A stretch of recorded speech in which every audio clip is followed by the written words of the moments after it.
నమస్కారం, కే న్యూస్ కి స్వాగతం. హెడ్లైన్ చూద్దాం.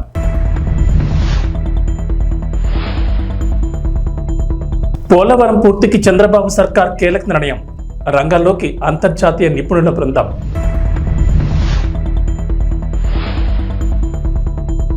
హైదరాబాద్తో సమానంగా వరంగల్ అభివృద్ధి. ఇన్నర్, ఔటర్ రింగ్ రోడ్లపై సీఎం రేవంత్ రెడ్డి ఆదేశాలు.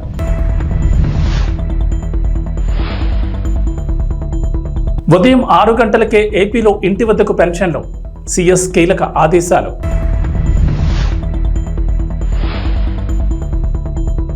టీ20 వరల్డ్ కప్లో భారత్ ఘన విజయం. సంబరాల్లో మునిగితేరిన అభిమానులు. పోలవరం ప్రాజెక్టును సందర్శించేందుకు వివిధ దేశాలకు చెందిన అంతర్జాతీయ జలవనరుల బృందం ఆంధ్రప్రదేశ్ చేరుకుంది. పోలవరం ప్రాజెక్టులో కీలక సాంకేతిక సవాళ్లను పరిష్కరించే లక్ష్యంతో వారు రంగంలో దిగారు. అమెరికా, కెనడాకు చెందిన 4 ఎక్స్పర్ట్స్ శనివారం ఢిల్లీకి చేరుకోగా నేటి నుంచి పోలవరంలో 4 రోజుల పాటు వారు పర్యటించనున్నారు.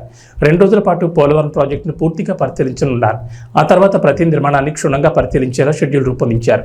అనంతరం 2 రోజుల పాటు మేధోమథనం చేరున్నారు. ఇంటర్నేషనల్ ఎక్స్పర్ట్స్తో పాటు పోలవరం ప్రాజెక్టు అథారిటీ ముఖ్యులు, కేంద్ర జల సంఘం నిపుణులు, సిఎస్ఎంఆర్ఎస్ ప్రతినిధులు, వ్యాప్కోస్, బావర్, కెల్లార్, మేకా కంపెనీల ప్రతినిధులు, అంతర్జాతీయ డిజైన్ సంస్థ ఆఫ్రి ప్రతినిధులు పోలవరం సందర్శించనున్నారు. ఆ తర్వాత నైపుణ్య ఏజెన్సీలు, వివిధ ప్రొఫెసర్లు, నిపుణులతో అంతర్జాతీయ నిపుణులు చర్చించనున్నట్లు అధికార వర్గాలు తెలిపాయి. పోలవరం ప్రాజెక్టు ముందుకు సాగకపోవడానికి ఏర్పడిన సమస్యలను పరిష్కరించడానికి అంతర్జాతీయ స్థాయి నైపుణ్యాలు అవసరమని గుర్తించిన కేంద్ర జల సంఘం ఇప్పటికే డిజైన్ రూపొందించేందుకు అంతర్జాతీయ డిజైన్ ఏజెన్సీ ఆఫ్రిని ఆశ్రయించింది. వీరికి తోడు అమెరికాకు చెందిన డేవిడ్ బి పాన్, గియాస్ ఫ్రాంకో డి సిస్కో, కెనడాకు చెందిన రిచర్డ్ డోనిల్లీ, సీస్ హించ్ బెర్గర్లను నియమించారు. అంతర్జాతీయ డ్యామ్ భద్రతా నైపుణ్యం, సివిల్ ఇంజనీరింగ్, హైడ్రాలిక్ నిర్మాణాలు, structural engineering, structural solutions, geo technical engineering వంటి అంశాల్లో ఈ నిపుణులకున్న అంతర్జాతీయ స్థాయి నైపుణ్యం ఉపయోగపడుతుందని కేంద్ర జలసంఘం తెలిపింది.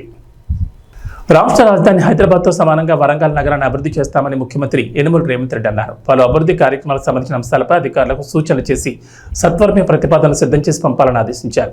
హెరిటేజ్ సిటీగా వరంగల్ నగరాన్ని అభివృద్ధి చేసేందుకు అవసరమైన అన్ని చర్యలు చేపట్టాలని అధికారులను ఆదేశించారు. Warangal outer ring road, inner ring రోడ్డుకి సంబంధించి భూసేకరణ ప్రక్రియ త్వరగా పూర్తి చేయాలని సూచించారు. వరంగల్ నగరంలో గ్రేటర్ వరంగల్ మున్సిపల్ కార్పొరేషన్ అభివృద్ధిపై సీఎం రేవంత్ రెడ్డి ఉన్నత స్థాయి సమీక్షా సమావేశం నిర్వహించారు. మంత్రులు సీతక్క, కొండా సురేఖ, సిఎస్ శాంతికుమారి సహా ఎమ్మెల్యేలు, ఉన్నతాధికారులు ఈ సమావేశంలో పాల్గొన్నారు. నేషనల్ హైవే నుంచి నేషనల్ హైవేకు కనెక్ట్ అయ్యేలా ఔటర్ రింగ్ రోడ్ నిర్మాణం ఉండాలని అధికారులకు సీఎం రేవంత్ రెడ్డి సూచించారు. ఔటర్ రింగ్ రోడ్ నుంచి టెక్స్టైల్ పార్కు కనెక్టివిటీ ఉండేలా రోడ్డు మార్గం ఉండాలని సూచించారు. భూసేకరణకు అవసరమయ్యే నిధులకు సంబంధించి పూర్తి వివరాలు అందించాలని అధికారులను ఆదేశించారు. ఈ నగరానికి ఎయిర్పోర్ట్ తీసుకొస్తున్నాం తొందరలోనే, ఈ నగరానికి మాస్టర్ ప్లాన్ తీసుకొస్తున్నాం తొందరలోనే, ఈ నగరానికి టెక్స్టైల్ పార్కును తొందరలోనే ప్రారంభించబోతున్నాం. ఇది జాతీయ స్థాయిలో గుర్తింపు పొందే నగరంగా health tourism, education and eco tourism, temple tourism ఇవన్నిటినీ ఒక వరంగల్ నగరంలో చేయగలిగిన స్కోప్ ఉన్న నగరం. తప్పకుండా వాటి అన్నిటి మీద ఫోకస్ పెడతాం. తెలంగాణ రాష్ట్రంలో అత్యధిక ప్రాధాన్యత ఇచ్చే నగరంగా వరంగల్కు మా ప్రభుత్వం ప్రాధాన్యత ఇస్తుంది. అందుకే ఈరోజు మధ్యాహ్నం నుంచి ఇప్పటి వరకు వరంగల్ నగర అభివృద్ధికి సంబంధించిన సమీక్ష సమావేశం ఏర్పాటు చేసుకున్నాం. నేను ఫ్రీక్వెంట్గా వరంగల్ నగరానికి పర్యటనకు వస్తూనే ఉంటా. మెడికవర్ వల్ల ఈ ప్రాంత ప్రజలకు మేలు జరిగిందని నేను వినాలనుకుంటున్నా. ఆ దిశగా సిబ్బంది యాజమాన్యం పనిచేయాలని తెలియజేస్తూ ఆంధ్రప్రదేశ్లో పెన్షన్ల పంపిణీకి రంగం సిద్ధమైంది. కొత్త ప్రభుత్వ అధికారంలోకి వచ్చిన తర్వాత పెంచిన పెన్షన్లను జూలై 1వ తేదీన లబ్ధిదారులకు అందించనున్నారు. ఈ క్రమంలోనే స్వయంగా ముఖ్యమంత్రి నారా చంద్రబాబు నాయుడు లబ్ధిదారుడి ఇంటికి వెళ్లి పింఛన్ డబ్బులు అందించనున్నారు. మరోవైపు రాష్ట్ర వ్యాప్తంగా పెన్షన్లు పంపిణీ చేసేందుకు అన్ని ఏర్పాట్లు సిద్ధం చేసుకోవాలని ఇప్పటికే జిల్లా కలెక్టర్లకు సీఎస్ కీలక ఆదేశాలు జారీ చేశారు. సోమవారం ఉదయం 6 గంటల నుంచి రాష్ట్రంలోని అన్ని జిల్లాల్లో పెన్షన్లు ఇంటి వద్దకే వెళ్లి లబ్ధిదారుల చేతుల్లో పెట్టాలని సీఎస్ ఆదేశించారు. అందుకు ముందుగానే డబ్బులు బ్యాంకుల నుంచి విత్డ్రా చేసుకుని ఉంచుకోవాలని అధికారులకు ఆదేశాలు జారీ చేశారు. ఇక పెరిగిన పెన్షన్ 4,000తో పాటుగా గత 3 నెలల బకాయిలు 3,000 కలిపి జూలై 1వ తేదీన లబ్ధిదారులకు 7,000 అందనుంది. జూలై 1వ తేదీన 90% లబ్ధిదారులకు పెన్షన్లు పంపిణీ చేయాలని ఏపీ సీఎస్ నీరబ్ కుమార్ ప్రసాద్ అన్ని జిల్లాల కలెక్టర్లను ఇప్పటికే ఆదేశించారు. సీఎం చంద్రబాబు నిర్ణయం మేరకు కలెక్టర్లకు సీఎస్ ఆదేశాలు జారీ చేశారు. ఏపీలో మొత్తం 65,18,496 మంది పెన్షన్ లబ్ధిదారులు ఉన్నారు.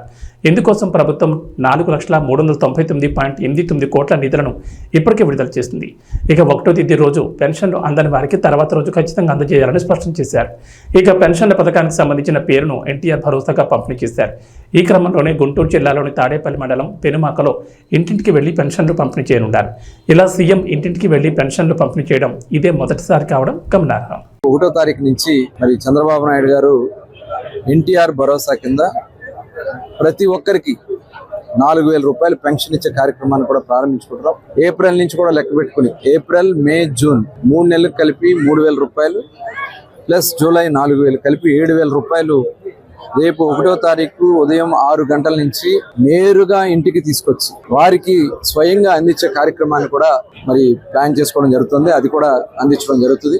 అర్హులైనటువంటి అందరికీ ఇవ్వాలనే లక్ష్యంతో ఈ కార్యక్రమం చేస్తున్నాం. ఇందులో ఎక్కడా కూడా గతంలో చాలా బోగస్లు ఉన్నాయి, ఇక్కడ కూడా మా దృష్టికి వచ్చినాయి. ఇవన్నీ కూడా మేము అరికట్టి ప్రజాధనాన్ని ఎక్కడ కూడా దుర్వినియోగం కాకుండా చేయాలనే లక్ష్యంతోనే ఈ కార్యక్రమం చేస్తున్నాం. ఎందుకంటే గతంలో చూసాం, గత ప్రభుత్వంలో పెన్షన్ని ముఖ్యమంత్రి జగన్మోహన్ రెడ్డి గారు, మరి చంద్రబాబు నాయుడు గారు, అలాగే ఎన్టీ రామారావు గారు 75 రూపాయలతో పెన్షన్, 35 రూపాయలతో పెన్షన్ స్టార్ట్ చేశారు. దాన్ని 75 రూపాయలు చేస్తే తర్వాత 200 ఉన్న పెన్షన్ ని 2,000 రూపాయలు చేసింది కూడా చంద్రబాబు నాయుడు గారు. 2,000 రూపాయల పెన్షన్ 3,000 రూపాయలు చేస్తానని చెప్పి ప్రజల్ని మోసం చేశారు జగన్మోహన్ రెడ్డి గారు. వచ్చిన వెంటనే చేస్తానని, తర్వాత దశల వారీగా అని చెప్పి మరి సంవత్సరానికి 250 రూపాయలు పెంచుతానని చెప్పి 5 సంవత్సరాల పాటు ప్రజలు మోసం చేశారు. దాదాపు 30,000 రూపాయలు వాళ్ళు ప్రతి ఒక్క పెన్షన్దారుడు 30,000 రూపాయలు వాళ్ళు జగన్మోహన్ రెడ్డి వల్ల నష్టపోయారు. ఇవాళ ఈ ప్రభుత్వం వచ్చిన వెంటనే చంద్రబాబు నాయుడు గారు ఇచ్చినటువంటి హామీ ప్రకారం 4,000 రూపాయలు ఇవాళ మేము పెన్షన్ ఇవ్వడం అనేది ఇవాళ ఇది ఒక, ఎందుకంటే అవ్వాతాతలు ఎవరైతే వృద్ధులు ఉన్నారో, వితంతులు ఉన్నారో, వికలాంగులు ఉన్నారో 100% ఉన్నటువంటి వికలాంగులకు కూడా ఇవాళ 15,000 రూపాయలు ఇవన్నీ కూడా మేము చేసుకుని ముందుకెళ్ళబోతున్నాం. మరి ప్రజలకి న్యాయం చేయాలి, ఈ రాష్ట్రంలో స్వచ్ఛమైన పరిపాలన అందించాలనేది లక్ష్యంగా పనిచేస్తున్నాం. మరి ప్రజా దర్బారులో ప్రతి వారం ఇది నడుస్తుంది. ప్రతి ఒక్కరు కూడా దీంట్లో భాగస్వాములే. మన నియోజకవర్గాన్ని అభివృద్ధి సంక్షేమ బాటలో నడవాలని ప్రతి ఒక్కరిని కూడా కోరుకుంటూ, తెలుగుదేశం కూటమి అధికారంలోకి వచ్చిన తర్వాత ఆంధ్రప్రదేశ్లో సంచలన మార్పులు చోటు చేసుకుంటున్నాయి. గత వైసీపీ పాలనలో రాష్ట్రాల్లోని అన్ని వ్యవస్థలు ధ్వంసమయ్యాయని పేర్కొన్న తెలుగుదేశం కూటమి ప్రభుత్వం వాటన్నింటినీ చక్కదిద్దామని ఇప్పటికే ఎన్నోసార్లు తేల్చి చెప్పింది. ఈ నేపథ్యంలోనే తిరుమల తిరుపతి దేవస్థానంపై నారా చంద్రబాబు నాయుడు సర్కార్ మరింత దృష్టి సారించింది. తిరుమల దర్శనానికి వచ్చే భక్తులకు అన్ని సౌకర్యాలు కల్పించడంతో పాటు తిరుమలలో లడ్డు, ఉచిత అన్నప్రసాదాల నాణ్యతలో ఎలాంటి రాజీ పడకూడదని నిర్ణయించింది. భక్తులకు మంచి రుచితో కూడిన ప్రసాదాలు అందించాలని కీలక చర్యలు చేపడుతోంది. తాజాగా తిరుపతిలోని తిరుమల తిరుపతి దేవస్థానం పరిపాలనా భవనంలో అధికారులు, డైరీ నిపుణులతో టీటీడీ ఈవో జె శ్యామలరావు సమీక్ష సమావేశం నిర్వహించారు. శ్రీవారి లడ్డు నాణ్యతను మరింత పెంచడానికి వెంటనే చర్యలు తీసుకోవాలని అధికారులకు ఆదేశాలు జారీ చేశారు. లడ్డు తయారీలో వినియోగించే నెయ్యి విషయంపై ప్రధానంగా ఫోకస్ పెట్టారు.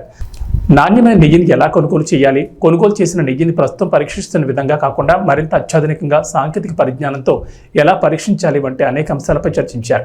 ఈ క్రమంలోనే అందుకు తీసుకోవాల్సిన చర్యలు తెలపాలని అధికారులకు సూచించారు.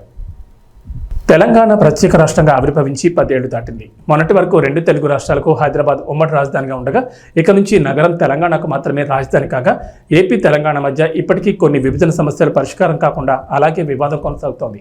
తెలంగాణ నుంచి ఏపీకి భారీగా నిధులు రావాల్సిందని ఏపీ మున్సిపల్ శాఖ మంత్రి నారాయణ వెల్లడించారు. ఏపీ హౌసింగ్ బోర్డు లెక్కల ప్రకారం ఆ రాష్ట్రం నుంచి ఏపీకి సుమారు 5,170 కోట్లు రావాల్సిందన్నారు. 2 తెలుగు రాష్ట్రాల ఉమ్మడి ఆస్తులకు సంబంధించి సుప్రీం హైకోర్టులో కేసులున్నాయని మంత్రి వెల్లడించారు. ఆ కేసులు త్వరితగతిన పరిష్కారం అయ్యేలా అందుకు అనుగుణమైన చర్యలు తీసుకోవాలని ఉన్నతాధికారులను ఆదేశించారు. వేల కోట్ల ఆస్తులున్న సంస్థల విషయంలో 2 తెలుగు రాష్ట్రాల మధ్య ఇంకా వివాదం కొనసాగుతూనే ఉందన్నారు. ముఖ్యంగా 9, 10 షెడ్యూళ్లలో ఉన్న సంస్థల విషయంలో విభజన సమస్యలు కొలిక్కి రావడం లేదని చెప్పారు. ఆంధ్రప్రదేశ్, తెలంగాణ రాష్ట్రాల జనాభా ప్రాతిపదికన ఆస్తులు, అప్పులు పంపిణీ చేసుకోవాల్సి ఉంటుందని రాష్ట్ర పునర్విభజన చట్టంలో ఉందని మంత్రి నారాయణ వెల్లడించారు. కానీ విభజన అనంతరం ఏ రాష్ట్రంలో ఉన్న ఆస్తులు ఆ రాష్ట్రానికి చెందాలని తెలంగాణ ప్రభుత్వం కొత్త అంశాన్ని తెర మీద తీసుకొచ్చిందని మంత్రి తెలిపారు. 2 రాష్ట్రాల మధ్య విభజన సమస్యలు త్వరితగతిన పరిష్కారం అయ్యేలా చర్యలు తీసుకోవాలని అధికారులను ఆదేశించారు. కర్నూలు జిల్లా కేంద్రంలో పారిశుద్ధ్య నిర్వహణ మెరుగ్గా ఉండడంతో పాటు కర్నూలు నగర సమీపంలోని జగన్నాథ గట్టుపై ఉన్న టిట్కో గృహాల్లో మౌలిక వసతులు కల్పించాలని సంబంధిత అధికారులను రాష్ట్ర పరిశ్రమలు, వాణిజ్యం, ఫుడ్ ప్రాసెసింగ్ శాఖ మంత్రి టీజీ భరత్ ఆదేశించారు. ప్రభుత్వ అతిథి గృహంలో టిట్కో మరియు శానిటేషన్ సంబంధించిన అధికారులతో రాష్ట్ర మంత్రి టీజీ భరత్ సమీక్ష సమావేశం నిర్వహించారు. ఈ సందర్భంగా మాట్లాడుతూ కర్నూలు నగరంలోని వీధుల్లో పారిశుద్ధ్యం నిర్వహణ మెరుగ్గా చేపట్టాలని రాష్ట్ర పరిశ్రమలు, వాణిజ్యం, ఫుడ్ ప్రాసెసింగ్ శాఖ మంత్రి టీజీ భరత్ అధికారులను ఆదేశించారు. రాష్ట్ర ప్రభుత్వ అతిథి గృహంలో శానిటేషన్ అధికారులు, సిబ్బందితో ఆయన సమీక్ష నిర్వహించారు. డ్రైనేజీలు శుభ్రం చేయడం, చెత్త సేకరణపై చర్చించారు. ప్రతిరోజు క్రమం తప్పకుండా కాలువలు శుభ్రం చేయాలన్నారు. తమ ఫ్యాక్టరీ నుండి ఉచితంగా అందజేస్తున్న హైపో ద్రావణాన్ని తీసుకుని వీధుల్లో పిచికారీ చేయాలని ఆదేశించారు. ఏ రోజు ఎక్కడెక్కడ హైపో ద్రావణం పిచికారీ చేస్తున్నారో డైలీ రిపోర్ట్ ఇవ్వాలన్నారు. అంటువ్యాధులు ప్రబలకుండా ఉండేందుకు పారిశుద్ధ్య పనులు సక్రమంగా చేయాల్సిన అవసరం ఉందన్నారు. పారిశుద్ధ్య విభాగంలో సరైన సిబ్బంది లేకపోవడం, ఆర్థిక వనరుల కొరత ఉందన్నారు. ఈ విషయంపై మున్సిపల్ కమిషనర్తో మాట్లాడతానని, అవసరమైతే మున్సిపల్ శాఖ మంత్రితో మాట్లాడి సమస్యను పరిష్కరిస్తానని మంత్రి టీజీ భరత్ తెలిపారు. కర్నూలు నగర సమీపంలోని జగన్నాథ గట్టుపై 10,000 టిడ్కో గృహాలు మంజూరయ్యాయని, ఈ గృహాల కోసం అర్హులైన వారి వివరాలను వార్డు వైజ్గా లిస్ట్ తయారు చేసి ఇవ్వాలని సంబంధిత అధికారులను మంత్రి ఆదేశించారు. గృహాలు పూర్తి కావడానికి ఇంకా ఎంత నిధులు అవసరమని మంత్రి అధికారులను అడిగి తెలుసుకున్నారు. త్వరితగతిన మౌలిక సదుపాయాలు ఏర్పాటు చేసి ప్రజలు గృహాల్లో నివసించే విధంగా చర్యలు తీసుకోవాలని అన్నారు. ఈ సమావేశంలో TIDCO SC Rajasekhar, municipal MHO Visweswara Reddy, sanitation supervisor Nagaraju తదితరులు పాల్గొన్నారు. తెలంగాణలో ప్రసిద్ధిగాంచిన వరంగల్ భద్రకాళి అమ్మవారి ఆలయ రూపురేఖలు మారనున్నాయి. ఈ మేరకు తెలంగాణ రాష్ట్ర దేవాదాయ కమిషనర్ హనుమంతరావు కీలక ప్రకటన చేశారు. 30 కోట్లతో ఆలయ అభివృద్ధి పనులు చేపట్టనున్నట్లు వెల్లడించారు. ఆలయం చుట్టూ మాడవీధులు, రాజగోపురాల నిర్మాణం చేపట్టనున్నట్లు వెల్లడించారు. కాకతీయ పట్టణాభివృద్ధి సంస్థ రూపొందించే ప్రణాళికతో భద్రకాళి ఆలయ అభివృద్ధి పనులు చేస్తామన్నారు. శనివారం భద్రకాళి అమ్మవారికి ఆయన ప్రత్యేక పూజలు చేశారు. అనంతరం మహామండపంలో దేవాదాయ శాఖ అధికారులతో కలిసి మాడవీధులు, రాజగోపురాల ప్రణాళికలను పరిశీలించారు. కూడా ద్వారా ఆలయ అభివృద్ధికి 30 కోట్లు కేటాయించినట్లుగా అధికారులు వెల్లడించారు. రాష్ట్ర దేవాదాయ శాఖ నుంచి కూడా ఆలయ అభివృద్ధికి తగిన సహకారం అందిస్తామన్నారు. మాడవీధుల అభివృద్ధి పనుల్లో భాగంగా ఇప్పటికే వేద పాఠశాల బిల్డింగులు కూల్చేశారని, మరికొద్ది రోజుల్లో అన్నదాత సత్రం, ప్రసాదాలు తయారు చేసే పోర్టు భవనాలు కూల్చేస్తారని తెలిపారు. ఆలయ కార్యనిర్వాహక అధికారి కార్యాలయం కొత్త భవన నిర్మాణాలకు రాష్ట్ర ప్రభుత్వం ద్వారా నిధులు మంజూరు జరిగేలా చూడాలని ఈవో శేషుభారతి హనుమంతరావును కోరారు. అందుకు ఆయన సానుకూలంగా స్పందించారు.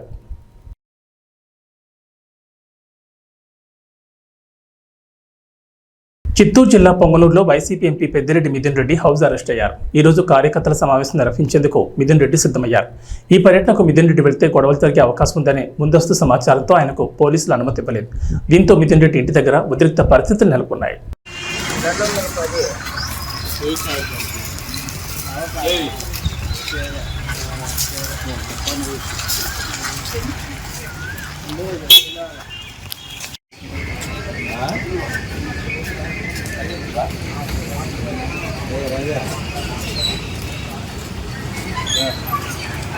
Pan India star Prabhas, Nag Ashwin కాంబోలో వచ్చిన కల్కి 2898 ఏడీ చిత్రం బాక్సాఫీస్ దగ్గర భారీ వసూళ్లు సాధిస్తోంది. ప్రపంచవ్యాప్తంగా 2 రోజుల్లో 298.5 కోట్ల వసూళ్లు సాధించింది కల్కి. ఈ వీకెండ్లో వసూళ్లు ఇంకా పెరిగే అవకాశం ఉంది. అమితాబ్ బచ్చన్, కమల్ హాసన్, దీపికా పదుకోని, దిశా పటాని, బ్రహ్మానందం, రాజేంద్ర ప్రసాద్, మాళవిక నాయర్ వంటి స్టార్ కాస్టింగ్ ఈ చిత్రంలో ఉంది. వీరే కాకుండా విజయ్ దేవరకొండ, దుల్కర్ సల్మాన్, రాజమౌళి, ఆర్జీవి, ఫరియా, అనుదీప్ అతిథి పాత్రలో సందడి చేశారు. ఇక సినిమాలో కాంప్లెక్స్లో సాగే టక్కర సాంగ్ విపరీతంగా ఆకట్టుకుంటోంది. ఈ పాటలో దిశా పటాని అందాలు, ప్రభాస్ క్యూట్ స్టెప్పులు ఆడియన్స్ను ఫిదా చేశాయి. మరి ఈ పాటకి మలయాళ సూపర్ స్టార్ మోహన్ లాల్ స్టెప్పులేస్తే ఎలా ఉంటుంది? కల్కి సినిమాలో వనరులన్నీ కలిపిన కాంప్లెక్స్కి భైరవ, రోక్సీ వెళ్ళినప్పుడు ఈ పాట వస్తుంది. అక్కడ వారు చూసిన వింతలు, విశేషాలకి ఎలా ఫీల్ అయ్యారనే దానిపై ఈ పాటను చిత్రీకరించారు. ఈ పాట యూట్యూబ్లో రిలీజ్ అయినప్పటి నుంచి రికార్డ్ వ్యూస్ వస్తున్నాయి. ఇక సోషల్ మీడియా ఓపెన్ చేస్తే చాలు ఈ పాట కనిపిస్తోంది. తాజాగా ఈ పాటకి హీరో మోహన్ లాల్ స్టెప్ వేసిన వీడియో ఒకటి వైరల్ అవుతోంది. తొలిసారి వరల్డ్ కప్లో ఫైనల్ చేరిన సౌత్ ఆఫ్రికా ఓవైపు, వరుసగా 2 సార్లు ఐసీసీ ఫైనల్లో ఓడి 3వ ఎలాగైనా సరే కప్పు కొట్టాలనే పట్టుదలతో ఉన్న టీమిండియా మరోవైపు. కోహ్లీ, అక్షర్ పటేల్ రాణించడంతో దక్షిణాఫ్రికా ముంగిట 177 పరుగుల లక్ష్యాన్ని నిలిపింది భారత్. క్లాస్ 10 విజృంభణతో 15 ఓవర్లు ముగిసేసరికి 147కి 4 వికెట్లతో విజయానికి చేరువైంది. సౌత్ ఆఫ్రికా 15 ఓవర్లలో 24 పరుగులు పిండుకున్న దక్షిణాఫ్రికా మరో 5 ఓవర్లలో 30 రన్స్ చేస్తే చాలు తొలిసారి వరల్డ్ కప్ గెలిచే అవకాశం. కానీ ఈ దశలో భారత బౌలర్లు అద్భుతం చేశారు. చూస్తున్నది కళా నిజమా అనేలా అర్ధరాత్రి పూట టీవీల ముందు అతుకుపోయిన కోట్లాది మంది భారత క్రికెట్ అభిమానులను సంబరమాశ్చర్యాలు గురిచేసే ప్రదర్శనతో జట్టును విజయ తీరాలకు తీసుకెళ్లారు. తెలంగాణకు వాతావరణ శాఖ రెయిన్ అలర్ట్ జారీ చేసింది. రాష్ట్రంలో 2 రోజుల పాటు వర్షాలు కురిసే ఛాన్స్ ఉందని హైదరాబాద్ వాతావరణ కేంద్రం అధికారులు వెల్లడించారు. పలు జిల్లాల్లో భారీ వర్షాలకు అవకాశం ఉందన్నారు. వాయువ్య పశ్చిమ మధ్య బంగాళాఖాతం పరిసర ప్రాంతాల్లో ఆవర్తనం కేంద్రీకృతమై ఉందని చెప్పారు. దీని ప్రభావంతో ఉత్తర తెలంగాణ జిల్లాలో ఓ మోస్తరు నుంచి భారీ వర్షాలకు ఛాన్స్ ఉందని వెల్లడించారు. అల్పపీడన ప్రభావం ఏపీలోని కోస్తాంధ్రతో పాటు తెలంగాణలోని ఉత్తర జిల్లాలపై ఉంటుందన్నారు. నేడు ప్రధానంగా ఉమ్మడి నిజామాబాద్, ఆదిలాబాద్, ఖమ్మం, వరంగల్, కరీంనగర్, మెదక్, రంగారెడ్డి జిల్లాలో భారీ వర్షాలకు ఛాన్స్ ఉందన్నారు. నల్గొండ, మహబూబ్నగర్ జిల్లాలోని కొన్ని ప్రాంతాల్లో ఓ మోస్తరు వర్షాలు కురుస్తాయని చెప్పారు. ఈ మేరకు ఆయా జిల్లాలకు ఎల్లో అలర్ట్ జారీ చేశారు. హైదరాబాద్లో ఉదయం ఆకాశం మేఘావృతం ఉంటుందని, సాయంత్రానికి వర్షం కురిసే ఛాన్స్ ఉందని తెలిపారు. ఏబీ బులెటిన్ విశేషాలు. నమస్కారం.